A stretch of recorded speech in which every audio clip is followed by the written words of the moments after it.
निर्विकल्पे पुरोस्व शांतिम परमाम भजस्व। अरे मूर्ख, इस त्वचा, मांस, मेद, अस्थि और मलादि के समूह में आत्मबुद्धि छोड़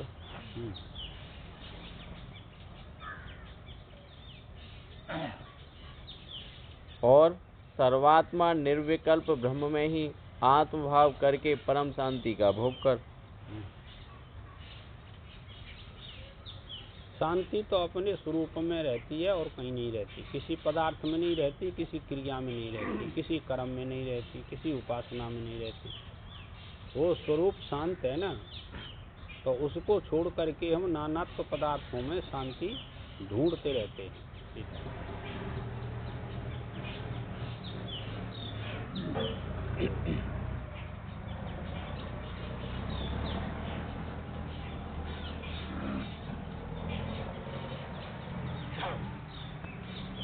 देहेन्द्रियादावसत भ्राममोदितां विद्वान् हन्तां न जहाति यावत् तावन्न तस्यात् विमुक्तिवार्ताप्य यस्वेष वेदान्तयान्तदर्शी।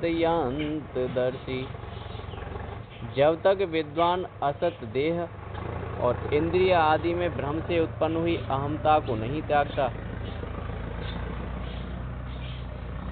तब तक वह वेदांत सिद्धांतों का पारदर्शी क्यों न हो, उसके मोक्ष की कोई बात ही नहीं है। वेदांत पढ़ करके ही आत्म बुद्धि जो शरीर में हो रही थी उसका त्याग कर सकते हैं। अब किसी ने वेदांत पढ़ लिया पूरा, सभी निषेधात्मक और विधेयात्मक दोनों युक्तियों को जान लिया, और फिर भी यदि उस शरीर में आत्म बुद्धि करता है तो मोक्ष की कोई बात नहीं। क्यों? कि केवल वाच्य शब्द को लेकर के हमारा मोक्ष नहीं हो सकता, ये तात्पर्य। वाच्य अर्थ का तो सभी में त्याग बताया है ना। जैसी अजैती विभाग त्याग लक्षणा हुआ, कहते हैं कि भाई वाच्य अर्थ का त्याग करके लक्ष्य अर्थ को स्वीकार करना चाहिए, और जिसकी आत्मा में स्थिति पहुंच गई है उसको शरीर से ज़्यादा कोई प्रयोजन नहीं रहता। यहाँ तक हो जाता है कि इसके लिए भोजन इत्यादि की भी आवश्यकता नहीं हुआ करती। वो प्रयत्न नहीं करता शरीर की रक्षा के लिए, अधिक प्रयत्न नहीं करता है। और जब तक ये भूमिका, इसीलिए तो ज्ञान की भूमिकाओं का निरूपण किया कि जैसे जैसे आत्मा का ज्ञान होता जाता है ऐसे ऐसे भूमिका शुरू हो जाती है, और फिर सबका त्याग करता हुआ चला जाता है। ये था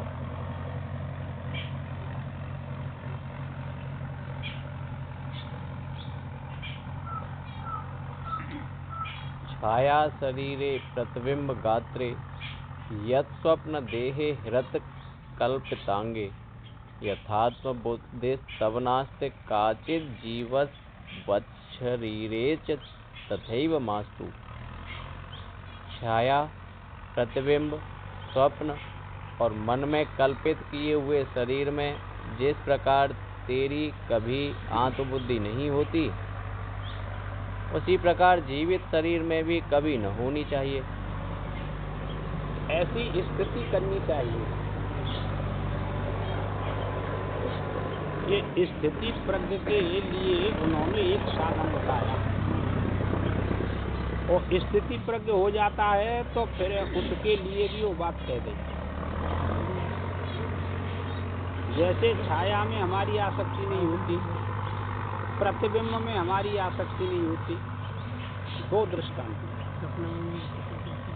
प्रतिबिंब दर्पण में आपको दिखाई दे रहा है, पर उसमें आपकी आसक्ति नहीं होती, और बिना प्रतिबिंब के छाया आपको दिखाई देती है अपने शरीर की, उसमें भी आपकी आसक्ति नहीं होती।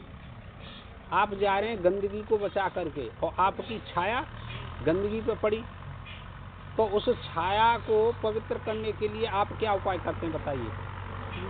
कोई उपाय तो नहीं करता। समझने की बात है ये।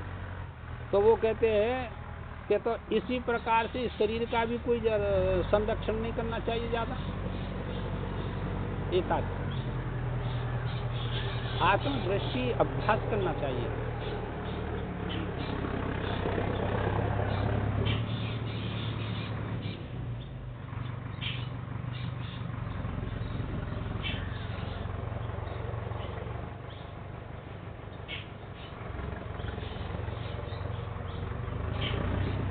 देहात्मधीरेव नृणाम सद्यदाम जन्मादि दुख प्रभवस्य बीजम यतस्तस्तवं जहे तां प्रयत्ना त्यक्ते तो चित्ते न पुनर्भवासा। क्योंकि देहात्म बुद्धि ही असद बुद्धि मनुष्यों के जन्मादि दुखों की उत्पत्ति की कारण है।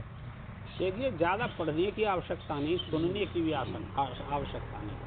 और सब बात तुमने वेदांत सिद्धांत की, चाहे गीता पढ़ी, चाहे भागवत, चाहिए। अब उत्पत्ति का हेतु क्या हुआ, ये तो बात बताइए श्लोक में कि शरीर में आत्म बुद्धि करना ही जन्म मरण का हेतु हो गया। क्या करें बता। अतः उसे तू प्रयत्न पूर्वक छोड़ दे। तो वो छूटे कैसे ये देह में ते प्रयत्न पूर्वक, पुरुषार्थ पूर्वक। देखिए, और कोई पुरुषार्थ है ही नहीं सिवा वेदांत प्रक्रिया के। शरीर में से अहंता हटाना केवल वेदांत की प्रक्रिया है, और किसी प्रक्रिया से तुम इस देह में से आत्मबुद्धि नहीं हटा सकते, चाहे कोई हो। इसीलिए शास्त्र कहता है कि विरक्त से ही संसार आदि भगवत तत्व ज्ञान अधिकार न अन्य से ही। अरे विरक्त पुरुष को ही होता है। विरक्ति कोई कपड़ा रंगने से नहीं होती। बार बार यह आग्रह किया जाता है, विरक्ति आपके संकल्प से होगी। आपने संकल्प कर लिया ये संसार मिथ्या है, संसार के विषय मिथ्या हैं और शरीर मिथ्या है, आपका संकल्प है, आप विरक्त हो गए, मैं आत्मा। अब ये ऐसा भाव किसी के सामने आप प्रकट नहीं कर सकते। शरीर तो देखेगा भी, सुनेगा भी, खाएगा भी, सोएगा भी, चलेगा भी, पर उस भाव से आप क्या करेंगे फिर? ये बहुत सूक्ष्म विषय है। तो अपना स्वकीय भाव है, उसमें कोई परिवर्तन नहीं कर सकते आप लोग। केवल शरीर में से अहंता ममता हटा सकते हैं, बाकी वह स्वभाव तो शांत है, उसमें किसी प्रकार की क्रिया नहीं, बिल्कुल शांत हो जाता है। कौन आया कौन गया उसे क्या प्रयोजन है? जब काशी में सत्र चला तो वहाँ सभी ऋषि मुनि सब देवता इकट्ठे हुए, तो भगवान शिव और पार्वती आए, तो सभी ने खड़े होकर के आदर सत्कार किया। संत कुमार खड़े नहीं हुए, वो बैठे रहे, वो तो अपने स्वरूप में स्थित है गए। देखा पार्वती ने कि सबने सत्कार किया, भगवान तो शिव हैं और सभी मानते जड़ चेतन के स्वामी ने, और ये तो खड़ा भी नहीं हुआ आदर सत्कार करने के लिए।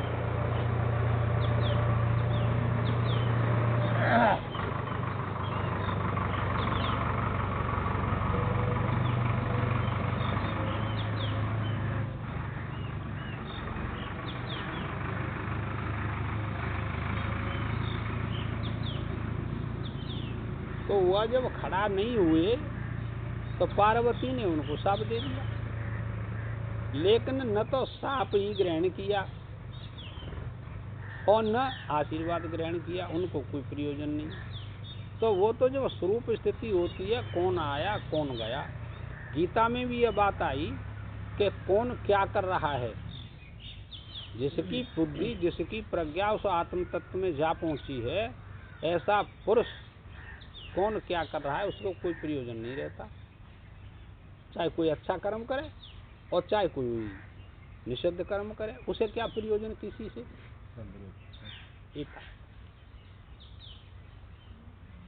अब तुम्हारी सवन की इच्छा क्या है कि मोह वृत्ति ज्यों की त्यों बनी रहे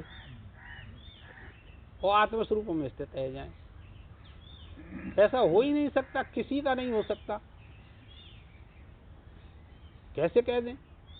नेकाद वैराग्य भाव होना चाहिए। तो वाते तो कछु नेकाद यानी कछु